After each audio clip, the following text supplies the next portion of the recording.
Déro je souhrnný název pro prostředí plné zla, nenávisti, hnusu, podlosti, spařenosti a hlavně vulgarit, ve kterém nyní žijeme a které nás do sebe všecky brzy pohltí.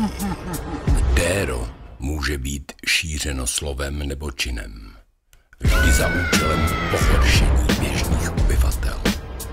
Tím, že jsou vystaveni déru, jsou na okamžik vydrhnuti z šedi vlastních životů a dojdou k uvědomění, v jakém hnusném prostředí to ve skutečnosti žijí.